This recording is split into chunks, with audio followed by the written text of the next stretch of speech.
चलें, so let's start with this topic, inter conversion of energies. बहुत basic सी चीजें हैं, बस इसके अंदर कुछ एक दो स्पेसिफिक चीजें हैं जो हम डिस्कस करेंगे। इंक्लाइन प्लेन स्पेसिफिकली मैंने कहा था।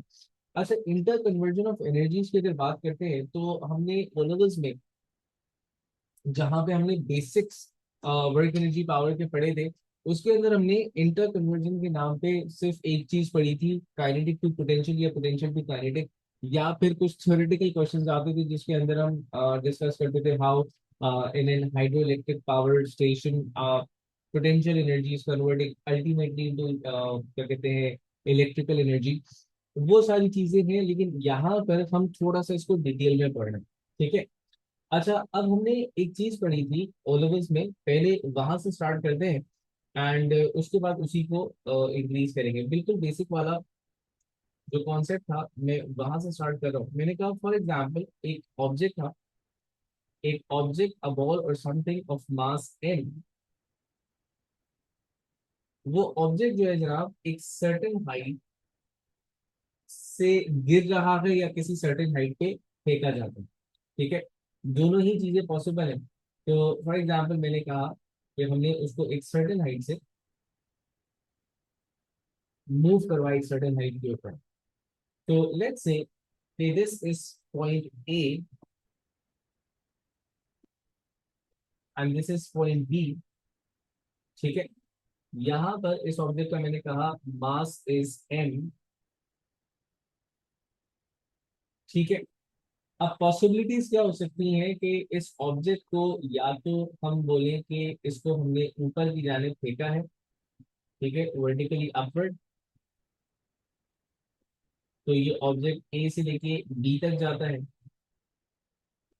या फिर हम ये कह सकते हैं कि ये बी से वापस ए की तरफ ऐसे वापस है। ठीक है, जो बेसिक्स हमने पढ़े थे, सिर्फ उसको रिकॉल कर रहे हैं इसको। तो इस वक्त मैं कहूंगा कि जब डेफिनेटली मैं इसको ऊपर की तरफ फेंक रहा हूँ तो एट दिस मोमेंट इसकी जो वेलोसिटी होगी, इसकी वेलोसिटी होगी मैक्सिमम, और इसकी height at this stage is zero. Right, और जब ये मैक्सिमम हाइट पर पहुंचेगा तो यहाँ पर इसकी जो वेलोसिटी होगी दैट विल बी जीरो, और जो हाइट होगी that will be maximum. Right. अच्छा, अब हम ये कहते थे कि जनाब जब मैंने इस ऑब्जेक्ट को ऊपर फेंका तो इनिशियली एट ए उसके पास काइनेटिक एनर्जी मैक्सिमम थी, पोटेंशियल एनर्जी जीरो थी। तो इनिशियली अगर मैं बात करूं एट ए, उसके पास उसकी जो काइनेटिक एनर्जी है इट इज मैक्सिमम, क्योंकि वेलोसिटी मैक्सिमम थी, और पोटेंशियल एनर्जी जो थी वो जीरो थी। And at B, point B के ऊपर आते ही कहानी रट हो जाएगी, और हम बोलेंगे जनाब काइनेटिक एनर्जी जो है वो अब जीरो हो चुकी है हमारे पास। काइनेटिक एनर्जी जीरो हो गई है क्योंकि वेलोसिटी जीरो है, और पोटेंशियल एनर्जी मैक्सिमम है। तो कन्वर्जन, इंटर कन्वर्जन, हम ये कहते हैं कि ए से लेके बी जाने तक there was a decrease in its kinetic energy, या फिर loss in its kinetic energy, जो कि लॉस जा रहा था सारा का सारा इन फॉर्म ऑफ पोटेंशियल। ठीक है, और जब वो बी से वापस ए पर आ रहा था तो there was decrease in potential energy, और वो सारा का सारा डिक्रीज जा रहा था इन टर्म्स ऑफ काइनेटिक। तो मैं इसको इस तरह कहूंगा, मैंने कहा एट ए, या यूं कहें कि फ्रॉम ए टू बी,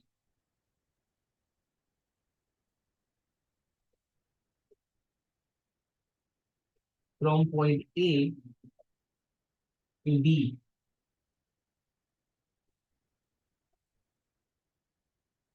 मैं कहूंगा kinetic energy decreases,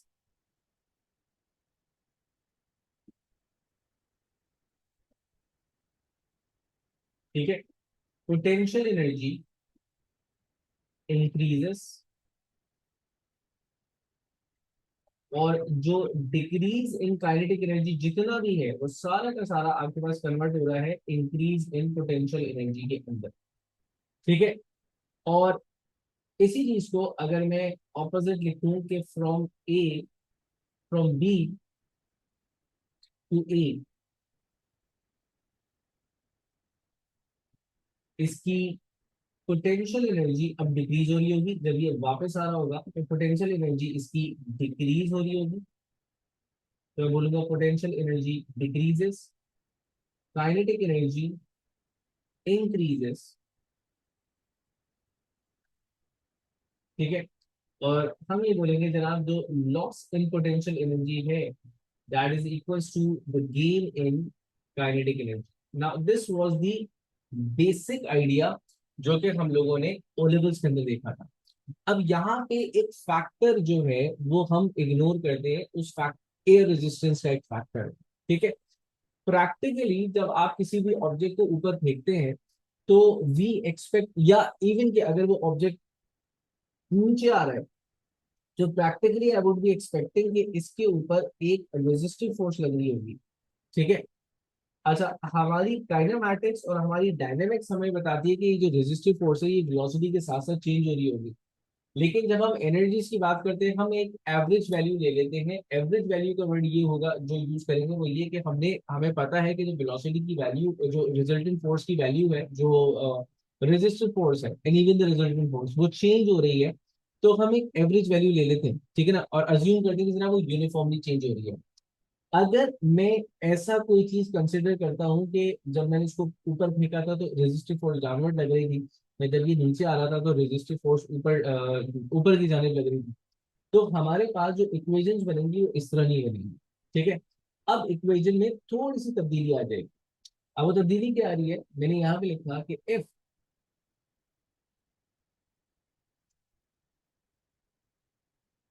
air resistance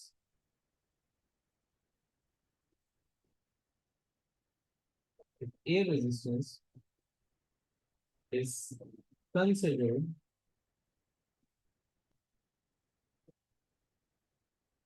to act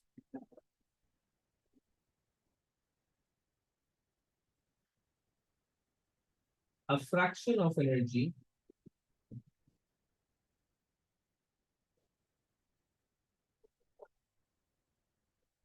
a fraction of energy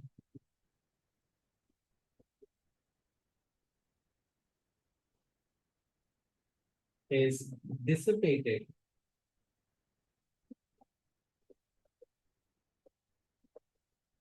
in work done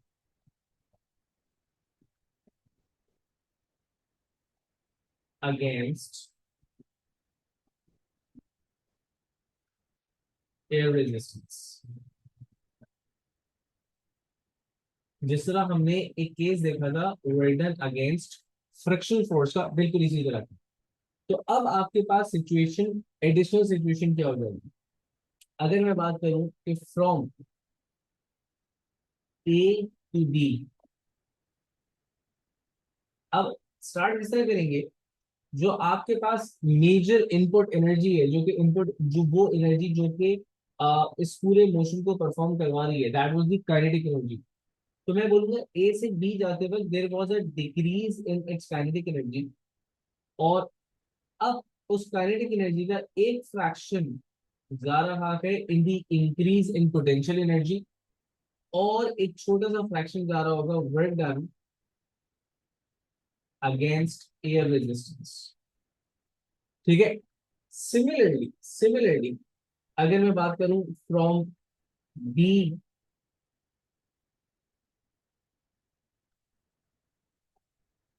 to ए, वापस नीचे आ रहा है। अच्छा, अगर ये वापस नीचे आ रहा होगा तो इसके पास मेजर जो एनर्जी जो ये पोजेस करता था दैट वाज पोटेंशियल, सारा डिक्रीज आ रहा होगा पोटेंशियल एनर्जी के अंदर। वो पोटेंशियल एनर्जी का एक fraction increase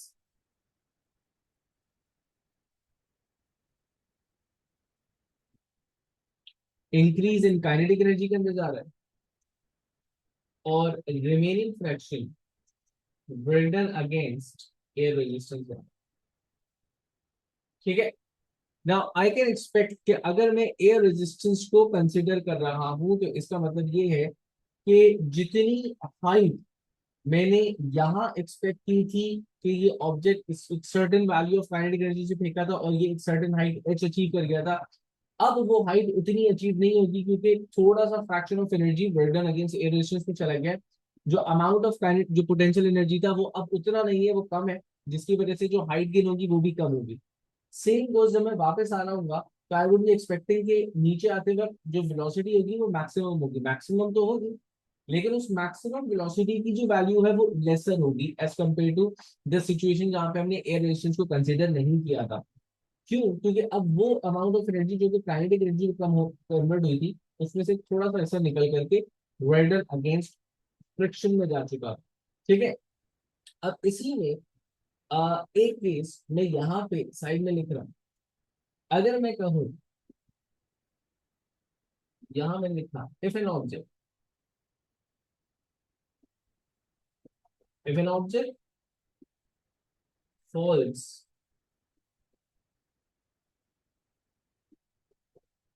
with terminal velocity. अब टर्मिनल वेलोसिटी के केस में आपके पास वेलोसिटी तो इंक्रीज होने रही है। अगर वेलोसिटी इंक्रीज नहीं हो रही है so there is no change in kinetic energy. तो इन दैट केस मैं ये बोलूंगा कि change in velocity is zero. तो इसका मतलब ये है कि the change in kinetic energy will also be zero. लेकिन ऑब्जेक्ट फिर भी गिर रहा है, और ऑब्जेक्ट गिर रहा है तो एयर पोटेंशियल एनर्जी तो डिक्रीज हो रही है। तो वो जो पोटेंशियल एनर्जी डिक्रीज हो रही है वो डिक्रीज होकर जा कर रही है। तो इसका मतलब ये होगा कि जो भी पोटेंशियल एनर्जी डिक्रीज हो रही है वो सारी की सारी कन्वर्ट हो रही है red done against air resistance battery. तो यूं समझ लें कि ये वाली जो हमारे पास एक जनरल इक्वेशन हमने डी टू ए वाली बनाई थी, if the object is moving with a uniform velocity terminal velocity, तो उसमें इस फैक्टर को आप जीरो कर दें, आपकी तमाम एनर्जी यहां जा रही है। इस जनरल इक्वेशन में अगर वो आपसे बोले कि we are not considering air resistance, तो आप इस फैक्टर को जीरो कर दे, आपकी तमाम एनर्जी काइनेटिक में जा रही है। And same goes for the upper equation also. अगर वो बोले ऊपर फेंका तो एक ऑब्जेक्ट को but there was air resistance, तो हम इसको जीरो कर देते हैं, सारी काइनेटिक पोटेंशियल में कन्वर्ट होती है। Now this was regarding the vertical situation. ठीक है, this was regarding free motion. लेकिन अब एक केस हम देखेंगे इंक्लाइन प्लेन्स का, बहुत मजेदार, आसान सा और बहुत मजेदार सा केस है incline planes.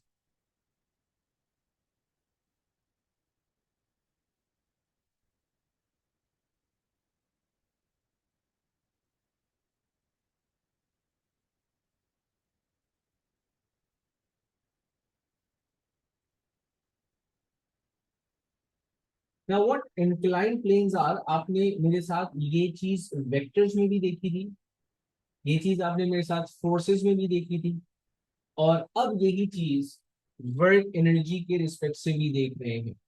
Incline plane is when any object, कौन सी सिचुएशन है, when any object is moving up the plane और मूविंग डाउन द प्लेन। इस चीज को हमने वेक्टर्स की रेजोल्यूशन में देखा, इस चीज को हमने रिजल्टेंट फोर्स की टर्म्स में देखा था।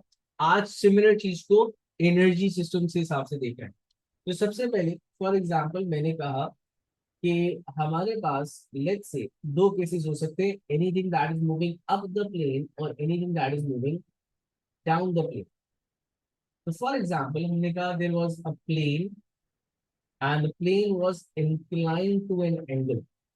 ठीक है, that angle is given to the theta, right?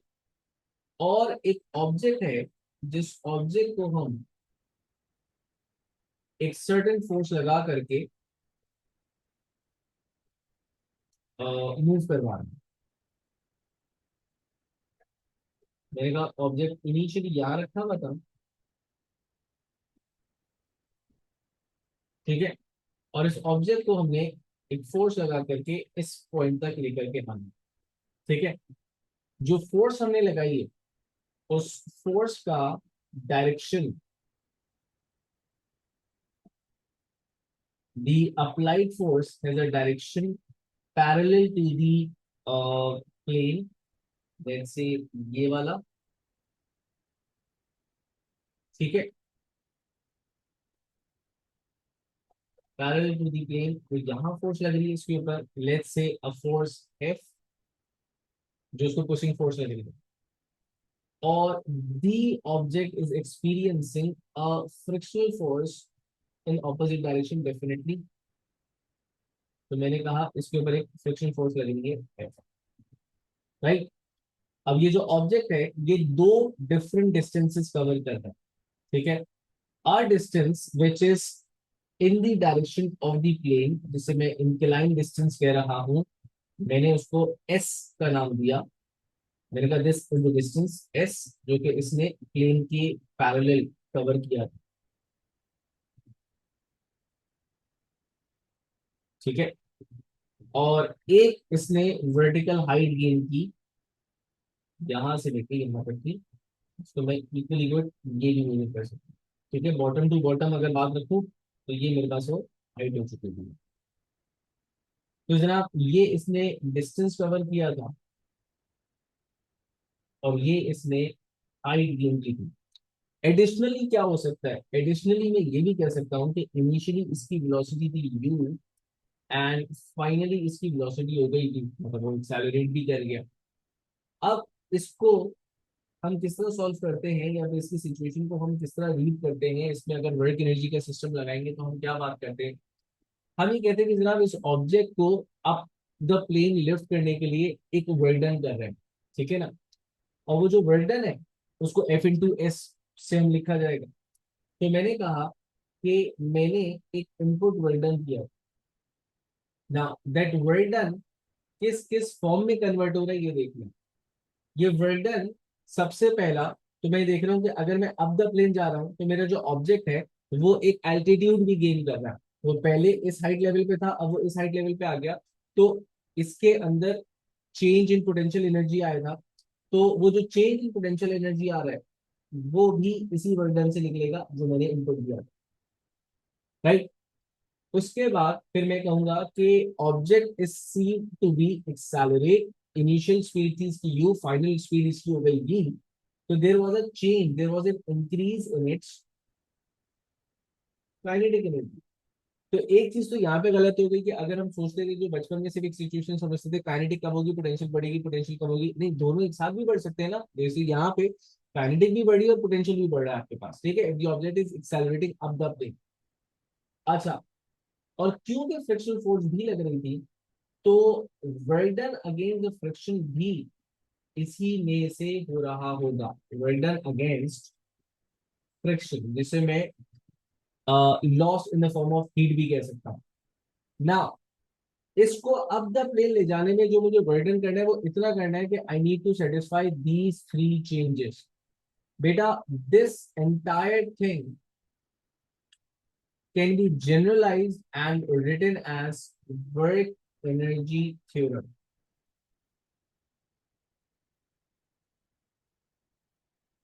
Work energy theorem. अच्छा, वर्क एनर्जी थ्योरम का ये सिंप्लीफाइड वर्जन है, ये मैं वाज़ेह कर दूंगा यहाँ पे। वर्क एनर्जी थ्योरम क्या कह रहे हैं, वो ये कह रहे हैं कि जितना अमाउंट ऑफ इनपुट एनर्जी या इनपुट वर्डन हम दे रहे हैं उसमें से जितने भी फॉर्म्स ऑफ एनर्जी हैं वो इसके बराबर होने चाहिए, ठीक है। अब आपके पास इसमें ही वेरिएशन आ सकते हैं, this was the generalized version, इसमें वेरिएशन क्या आ सकते हैं।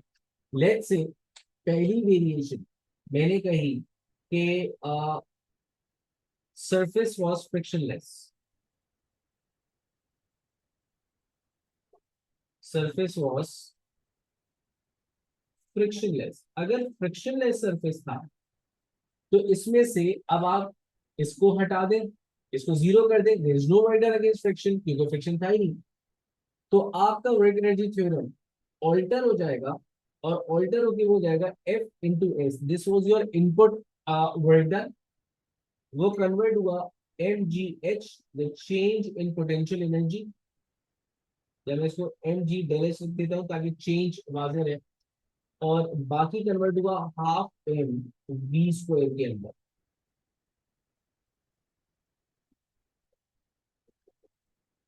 चेंज इन काइनेटिक एनर्जी, ठीक है ना। अच्छा, दूसरी इसी के अंदर वेरिएशन में क्या ला सकता हूँ, दूसरा इसी के अंदर वेरिएशन में ला सकता हूँ कि ऑब्जेक्ट मूव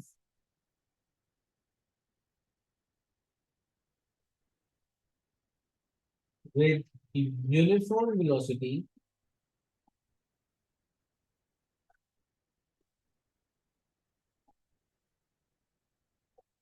फ्रिक्शन को मैंने कहा नॉन जीरो।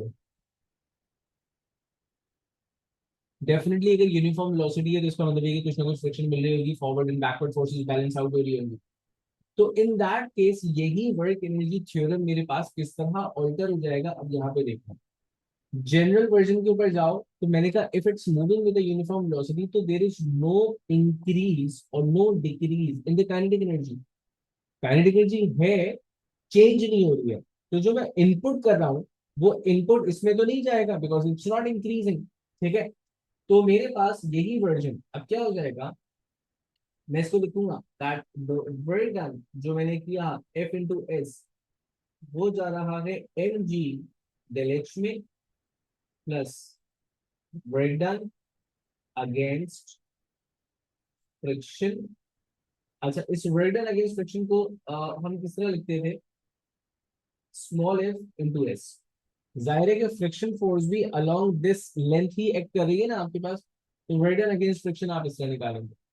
और मैंने एक चीज शायद पहले बता चुका हूँ, this work done against friction may be referred as, हम इसको ये भी कहते हैं कि this is amount of energy that is dissipated lost as heat. ठीक है, so this is one of the case जहां पे हमने बात की थी। Second case work energy theorem का क्या बन सकता है कि अगर मैं कहूँ object is now moving down the slope, मतलब इसी केस को मैं इसी स्लोप को इस तरह कह दूं कि जनाब object was moving down the slope.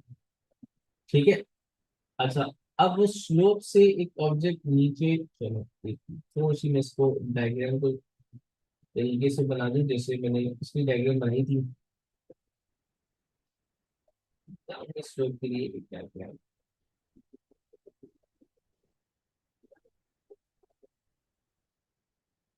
Object हमारे पास ये आ गया,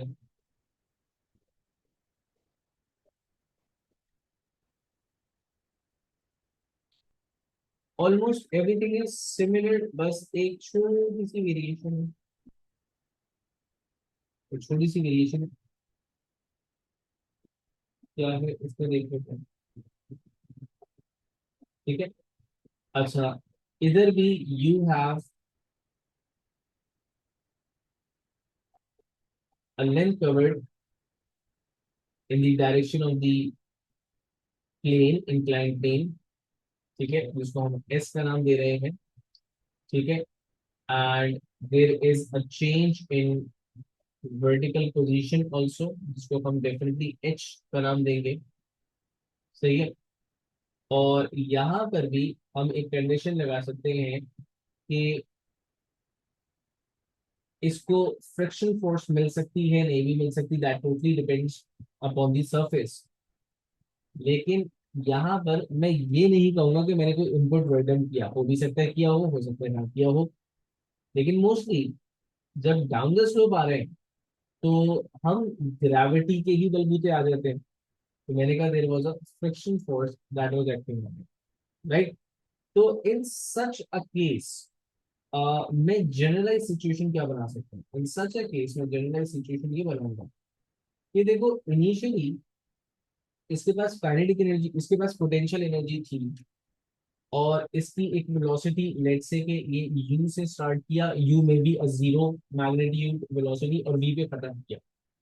अब मैं वर्डन कोई नहीं लगा रहा, मतलब मैंने कहा यहाँ पे मैंने कोई फोर्स नहीं इनपुट की। इसके पास पोटेंशियल एनर्जी थी जो नीचे आते आते हाइट कम होती थी तो वो डिक्रीज हो रही थी। तो हमने कहा कि there was a decrease in potential energy. अब वो पोटेंशियल एनर्जी जो डिक्रीज हो रही है वो डिक्रीज होकर के एक्चुअली कहाँ जा रही है, वो डिक्रीज होकर के जा रही है गेन इन काइनेटिक एनर्जी में plus work done against friction. तो अगर मैं इसको फॉर्मूलाज को ओपन करके लिखूं तो मैं लिखूंगा there is M G del H, change in potential energy, half M V square minus U square, जहां पे यूजुअली आप देखोगे कि यू स्क्वायर वो जीरो कह देता है, तो कहानी मैथमेटिकली वो आसान कर देता है आपके लिए। ठीक है, अगर ना की हो तो फिर वो हमें पता है कि हम D square minus U square करके लगा देंगे, plus work done against friction, work done against friction, frictional force into the displacement S. जनाब ये होता है।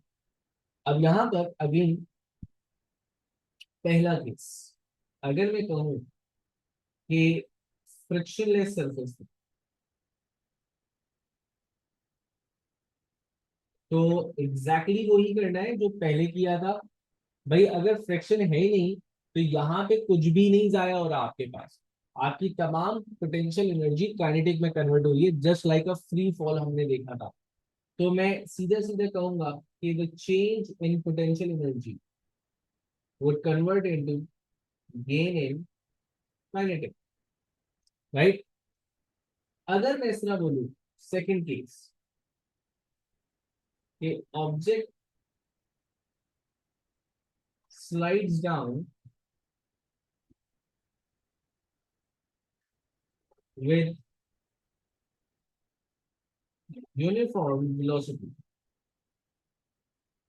यूनिफॉर्म वेलोसिटी होने का वही सारा मतलब हो जाएगा कि there is no change in velocity,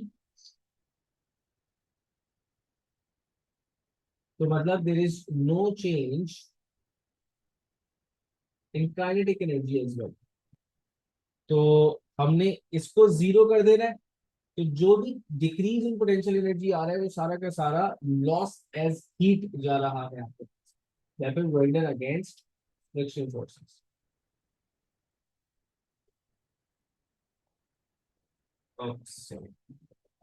मैंने कहा work done against friction forces.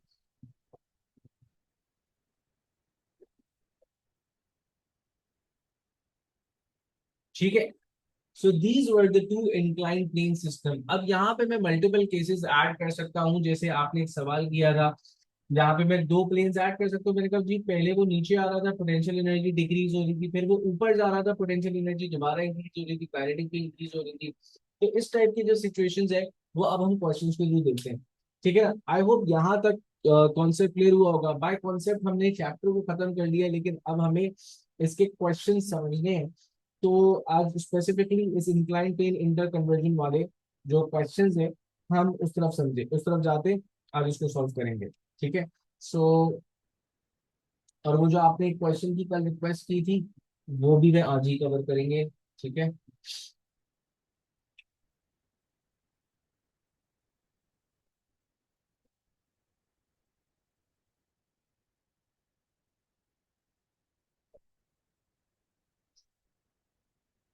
तो बेसिक से ही स्टार्ट करते हैं क्योंकि मैंने आगे भी काफी सारे मिस किए थे।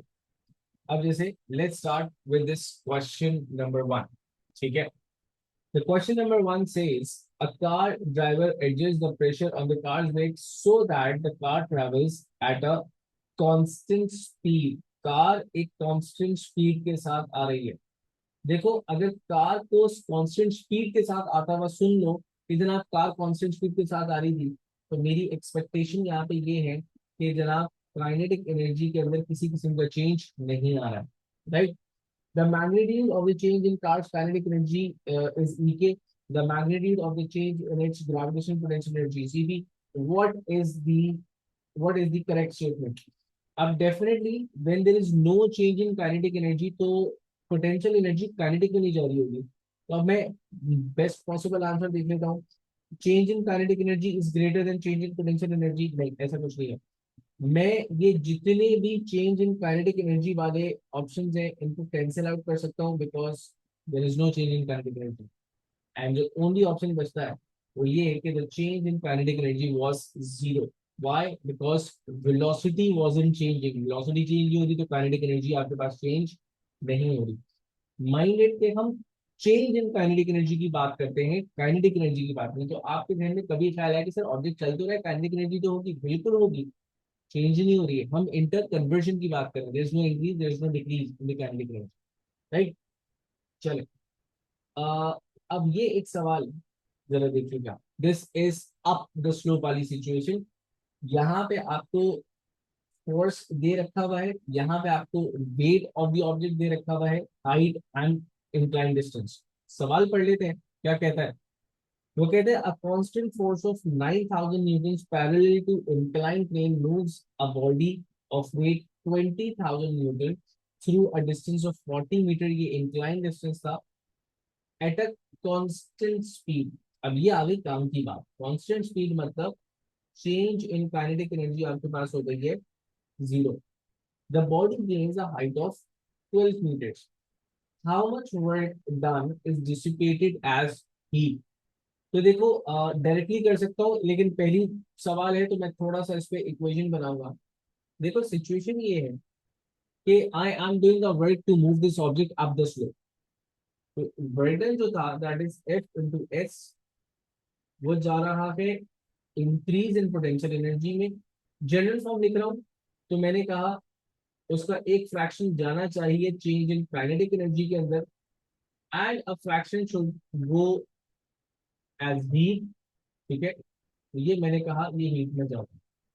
मसला ये है कि ये आपके पास जीरो है। ठीक है, तो अब आपके पास जितना आपने वर्डन किया था उसमें से कुछ जाएगा पोटेंशियल में और रिमेनिंग रह जाएगा वर्डन अगेंस्ट फ्रिक्शन में, तो दैट इज हीट। तो चेंज इन हीट जो आप निकालेंगे वो कितना होगा, that will be F dot S minus, मैंने कहा थोड़ा सा मैं ज्यादा डिटेल में एक्सप्लेन इसलिए कर रहा हूँ क्योंकि पहला सवाल है, ये बहुत जल्दी हो जाने वाला क्वेश्चन है। तो वेल्डन जो आपने किया था that was 9000 into 40 minus M G H. ठीक है, ना एम जी एच की जगह एम जी की वैल्यू तो उसने दी है 20,000, आपने सिर्फ एच से मल्टीप्लाई करना है। तो आपने लिखा है 20K multiply by D H that was 12।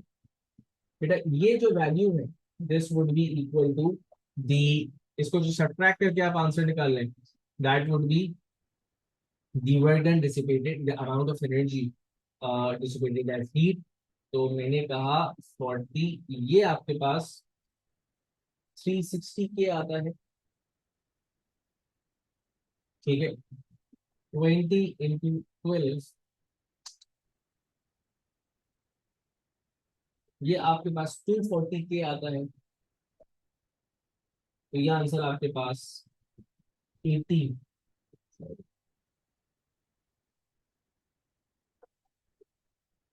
नहीं 120K बन जाता है। So 120 kilojoules of energy was converted into thermal energy.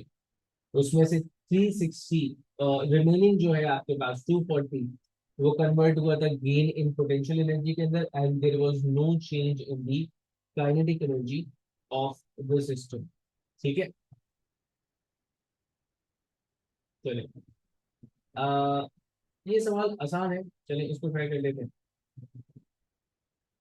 वो यहाँ पे आपसे कहता है a pendulum Bob oscillates between P and R. Assuming that the gravitational potential energy lost in moving from P to Q, P से लेके Q तक is converted into kinetic energy, what is the speed of the bob at Q? अच्छा, kinetic energy के अंदर convert हो रहा है और उसने बोला what is the speed at Q. तो देखो यहाँ पे अब आप देखोगे सर मास वास पे कुछ भी नहीं गिवन है, तो जरूरत भी नहीं है मास एग्जैक्ट वैल्यू मालूम करने की।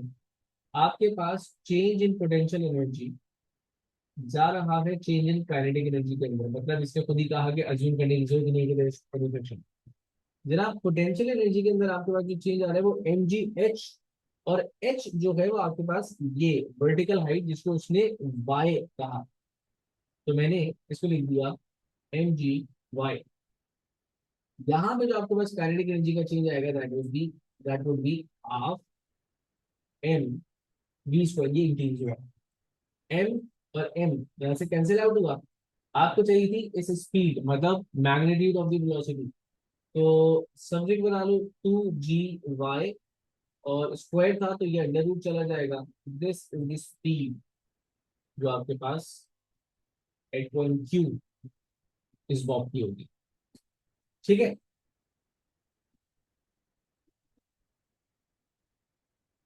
अच्छा, ये इसी कॉन्सेप्ट का सवाल है जो हम लोग डिस्कस कर रहे हैं, लेकिन इसको थोड़ी सी मैथमेटिकल प्रैक्टिस के बाद फिर ये ग्राफ जो है ना वो हम डिस्कस करेंगे। अगेन सिंपल सी चीजें, इसको मैं स्टेप डाउन कर रहा हूँ। अम, जो थोड़े सिंपल सिंपल क्वेश्चंस हैं उसको मैं आपकी सेल्फ प्रैक्टिस के लिए छोड़ रहा हूँ। इस सवाल पर वापस आ, चलो इस सवाल को हमने मार्क करके रखा हुआ था कि हमने सवाल आज डिस्कस करना था। वो कहते हैं a trolley runs from P to Q along a track. अब यहाँ पे इंफॉर्मेशन बहुत सारी, तो बहुत ध्यान से देखिए। देखिए ऐसा है कि यहाँ से भी बिल्कुल ग्राउंड पे नहीं आ रहा, ग्राउंड पे आने के बाद ये दोबारा ऊपर जा रहा है। तो इसके पास यहाँ काइनेटिक एनर्जी भी थी और यहाँ इसके पास पोटेंशियल एनर्जी भी थी। ठीक है। यहाँ इसके पास अगेन काइनेटिक एनर्जी है और यहाँ पर इसके पास पोटेंशियल एनर्जी भी है। क्यों? क्योंकि अगर आप इसको ग्राउंड लेवल से कंपेयर करो तो ये अभी जीरो पर नहीं है। तो इसकी एक सर्टेन हाइट यहाँ पर भी है और एक सर्टेन हाइट यहाँ पर भी। तो पोटेंशियल एनर्जी कहीं भी जीरो नहीं हो रही अपार्ट फ्रॉम दिस सेंट्रल वाला पॉइंट जिससे हमें कोई काम नहीं है। और यहाँ पर भी इसकी हाइट है। और जीरो एज इन वेलोसिटी भी कहीं नहीं हुई थी। ठीक है। अलबत्ता ये जरूर पता है हमें कि जो पूरे सरफेस के ऊपर फ्रिक्शन मिल रही थी उसकी वजह से 10 किलो जूल ऑफ एनर्जी जो है वो वेस्ट हो गई। अब होना क्या है, आपके पास जो इनिशियल अमाउंट ऑफ एनर्जी थी दिस, उसमें से 10 किलो जूल्स तो अलोंग द फ्रिक्शन जाया हो गया और बाकी आपके पास बचा kinetic and potential at Q. ठीक है। तो मैं जनरल इक्वेशन बनाऊं तो मैंने कहा एनर्जीज, ये दोनों है काइनेटिक प्लस पोटेंशियल में, बहुत जनरल इक्वेशन बना रहा हूँ। At T minus 10 kilo joules as friction, work done against friction, convert हो रहा है एनर्जी एट क्यू पे। अब एनर्जीज क्या क्या है उसमें एक इंफॉर्मेशन है, उसने बोला at Q its potential energy is 50 kilo joules lesser than that it was at P. ठीक है। अगर मैंने कहा यहां पर पोटेंशियल एनर्जी वाज ई,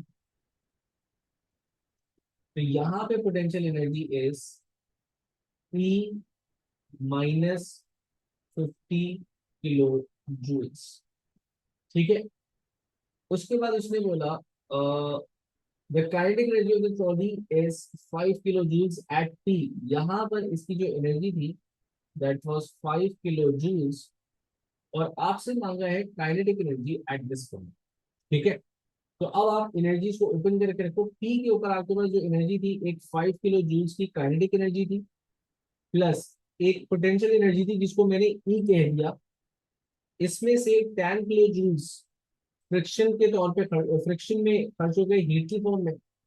बाकी आपके पास बची kinetic energy, kinetic energy at point P plus potential energy. अब पोटेंशियल एनर्जी की जगह ये मैं पूरा ई माइनस 50 किलो जूल्स लिख दूं, तो मैंने लिखा ई माइनस 50 किलो जूल्स। बेटा ये मेरे पास एक पूरी इक्वेशन बनी। अब इसमें से कैंसिल आउट देखो क्या हो रहा है। आपके पास दिस ई एंड ई ये कैंसिल आउट हो जाएगा। यहाँ पे आपके पास बचा -5 kilo joules. This is kinetic energy and this is 50 kilo joules. ये 50 kilo joules on the other side of the equation add हो जाएगा। तो आपके पास -5 किलो जूल्स ऐड अप हुआ 50 किलो जूल्स के अंदर and you are left with the kinetic energy at point Q. वो आपके पास आती है 45 kilo joules. So the answer is B1. So I hope ये वाला एमसीक्यू अब आपके समझ में आ गया होगा कि हम किस तरह एनर्जीज की कन्वर्जन लगाते हैं। हम देखते हैं कि हमारे पास इनिशियल पॉइंट पे एनर्जीज क्या थी, that goes to the left side. Final position पे क्या एनर्जी थी, that goes to the right side. और अगर कोई लॉसेस हुए थे हम उसको यहाँ पे सब्ट्रैक्ट करते हैं। आप ऐसा भी कर सकते थे, इसको, इस एनर्जी को आप इस तरह भी कह सकते थे कि energy energies at T would be equal to energies at Q plus the losses. ठीक है, तो आप इसको ऐसे भी रख करके सॉल्व कर सकते हो। ठीक है, तो इक्वली गुड। तो it was simple tricky one, लेकिन जाहिर है कि मैंने कहा था कि कल के लेक्चर के बाद ये थोड़ा सा सिंपल हो जाएगा। अच्छा, ये एक सवाल है बड़ा जबरदस्त सा। ठीक है, इसमें कन्वर्जन वाली चीज भी आ रही है और इसमें एफिशिएंसी वाला भी एक फैक्टर आता है। ये कल सवाल मैंने देखा था तो मैंने यही सोचा, मैंने कहा इसको नेक्स्ट लेक्चर में करवाऊंगा। वो देखिए, सवाल में कहता है आपसे कि a bow of mass 400 grams shoots an arrow of mass 120 grams। masses दो गिवन है, ध्यान दीजिएगा। बो का मास आपके पास 400 ग्राम्स है, एरो जो मूव करेगा उसका मास 120 ग्राम्स है। वर्टिकली अपवर्ड्स मतलब एग्जैक्टली ऊपर की जानिब ये जा रहा है आपके पास। ठीक है, the potential energy stored in the bow just before the release is 80 joules। मतलब जो भी उसकी स्ट्रिंग के अंदर एनर्जी स्टोर हुई हुई थी, that was like 80 joules। the system has an efficiency of 28%। ठीक है, what is the height reached by the arrow when air resistance is negligible। जब air resistance negligible होगी तो हाइट कितनी अचीव करेगा। अब देखिए इसमें सिचुएशन क्या है। सिचुएशन ये है कि यू हैव अब उसके अंदर आपने एक एरो प्लेस कर रखा हुआ। ठीक है, अच्छा, ये एरो की जो एनर्जी होगी वो आएगी इसकी स्ट्रिंग के अंदर। इसकी स्ट्रिंग के अंदर जो एनर्जी थी दैट वाज 80 जूल्स। अब मैं एक्सपेक्ट ये कर रहा हूँ कि ये 80 जूल्स ही कन्वर्ट होगी इसके क्या कहते हैं, इसकी काइनेटिक एनर्जी के अंदर, और वो इसकी काइनेटिक एनर्जी कन्वर्ट होगी अल्टीमेटली इसकी पोटेंशियल एनर्जी के अंदर। लेकिन द पॉइंट इज कि आपके पास सिस्टम इज 28% एफिशिएंट, तो 28% आपके पास एनर्जी कन्वर्ट होगी काइनेटिक में। तो 28% ऑफ 80 जूल्स स्ट्रेन एनर्जी का goes to kinetic energy, and this kinetic energy of the arrow converts into mgh। तो h की वैल्यू नहीं यहां से निकाल सकते, लेकिन द क्वेश्चन इज कि ये m कौन सा है, ये 400 होगा ये 120 होगा। तो देखिए ये जो m है दैट इज 120 मतलब 0.12। क्यों? क्योंकि हाइट कौन गेन कर रहा है, एरो गेन कर रहा है। तो मैंने क्या किया, मैंने सिंपली लिखा 0.28 multiply by 80 is equals to 0.12, and g की वैल्यू मैंने एज इट इज रखी, एंड यहाँ से मेरे पास हाइट की वैल्यू आ गई। सो लेट्स, मैं कैलकुलेट करता हूँ, कैलकुलेट करके देखते हैं कि आंसर क्या आ रहा है। तो इट वाज 0.28 मतलब 80% of 0.28, 80% of the input energy that was 80, उसमें से 0.12 इंटू 9.81, और आपके पास हाइट की value 90 exactly. The height gain by the arrow is 90। Answer is B, बिल्कुल सही है। ठीक है, चले। अच्छा, ये एक सवाल है, बहुत मजेदार सवाल है। ये I would give you as an homework to try. ठीक है ना, नहीं होगा तो डेफिनेटली मैं करवाऊंगा, लेकिन इसको आप कीजिएगा, बहुत अच्छा सवाल है। बस इसमें आपने बहुत प्रिसाइजली देखना है कि अगर आप इसके ऑप्शंस देखो तो दैट गोस 0.36, 0.39, 0.40, 0.42। ये तो भाई वो आंसर है जब हमारे पास आते हैं तो हम राउंड ऑफ करके सब कुछ 0.4 लिख देते हैं। तो इसका मतलब ये है कि राउंडिंग ऑफ वाली चीज यहाँ पे नहीं चलेगी। बहुत एहतियात से, बहुत मोहतात रह करके यहाँ पे वैल्यूज को यूज करना पड़ेगा। सवाल मुश्किल नहीं है, बस ये है कि यहाँ पे गलतियों के चांसेस ज्यादा हैं। ठीक है, अच्छा, now one of the question जो मैं यहाँ पे करवाना चाहूंगा वो ये है। अब हम जनरल क्वेश्चंस की तरफ आ रहे हैं दोबारा से। ठीक है, जो इंक्लाइन प्लेन वाले क्वेश्चन देखे आपने वो लगभग एक ही जैसे आते हैं आपके पास। नाउ उसने कहा the turbine at a hydro electric power station is situated 30 metre below the level of the surface of a large lake। The water passes through the turbine at a rate of 340 metre cube per minute. अच्छा, now this was the only thing जिसकी वजह से question मैंने select किया था। The overall efficiency is 90%, that's a good system. Output has a power, what is the output of the power station? अच्छा, output क्या होता है? आउटपुट का मतलब ये है कि वो आपसे इलेक्ट्रिकल एनर्जी की वैल्यू पूछ रहे हैं, जो कि हम अब आउटपुट पावर के तौर पे निकालेंगे। देखिए, आउटपुट पावर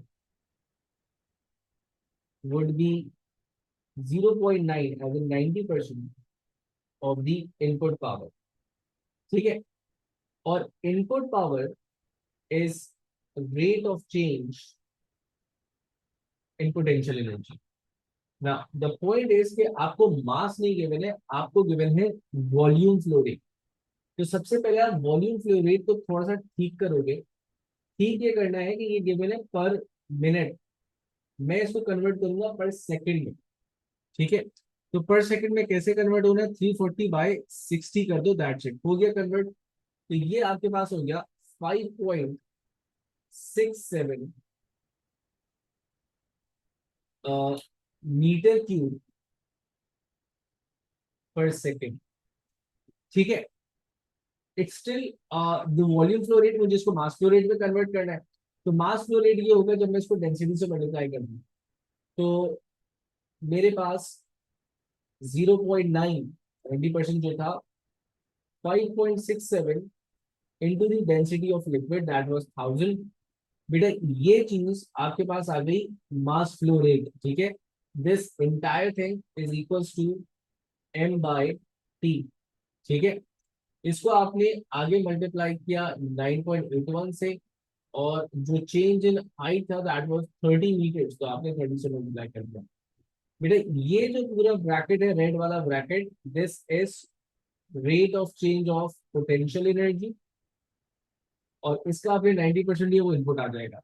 तो एक ही दफा कैलकुलेटर में वैल्यू डालेंगे हम, 0.9, 5.67 थाउजेंड, 9.81 एंड 30। अच्छा जी, बड़ी सी वैल्यू आ रही है ये, और बड़ी सी वैल्यू आ रही है 1.5 मेगावाट। ठीक है, तो आई होप आपके पास भी यही वैल्यू आई होगी। नाउ लेट्स सी, अब मैं कुछ हाँ, ये एक बड़ा जबरदस्त किस्म का सवाल है 56। ठीक है, आसान है, अगर ये कंफ्यूजिंग लगता है बच्चों को तो एक ये सवाल और देखते हैं। एंड उसके बाद I would, there are lot of questions, लेकिन आई वुड वांट के अब आप इसको ट्राई करना शुरू करेंगे, और उसके बाद फिर मैं एक क्वेरी सेशन हम इसका कंसिडर करेंगे, कंडक्ट करूंगा मैं। तो आज के दिन का लास्ट सवाल, एमसीक्यू नंबर 56 देख रहे हैं। वो कहते हैं a small mass is placed at point P on the inside surface of a smooth hemisphere. It is then release from rest, मतलब जीरो से रिलीज किया, मतलब यहाँ पे इसकी वेलोसिटी थी बिल्कुल zero. When it reaches the lowest point t, its speed is 4। तो मतलब 0 1 2 3 4 इसकी velocity ऐसे इंक्रीज होगी। The diagram, which is not to scale, shows that the speed of the mass at the other points q, r and s as it slides down, वो तो हमने देख लिया। The mass losses potential energy E in falling from P to Q। P से लेके Q तक पूरा नीचे आने में जो चेंज इन पोटेंशियल एनर्जी था दैट वाज E। तो मतलब जो गेन इन काइनेटिक एनर्जी होगा वो भी होगा आपके पास E। ठीक है ना? उसे बोला eight which point has the mass lost energy by E/4। ठीक है, अब यहाँ पे दो तीन चीजें देखनी है आपको। उसने ये पूछा है पोटेंशियल एनर्जी E/4 कितना हुआ। तो एक चीज ये समझो कि बेटा, जो आपके पास लॉस इन पोटेंशियल एनर्जी है, वही गेन इन काइनेटिक एनर्जी आएगा। तो मैं gain in kinetic energy by E/4 देखता हूँ, कैसे मिलेगा? बेटा, एट पॉइंट क्यू मेरे पास काइनेटिक एनर्जी वो जीरो, एट पॉइंट टी मेरे पास kinetic energy was E, right. तो at T kinetic energy E थी, और वेलोसिटी जो थी, काइनेटिक एनर्जी मेरे पास ई थी और वेलोसिटी थी मेरे पास 4। बेटा काइनेटिक एनर्जी ई अपॉन 4 कहाँ होगी?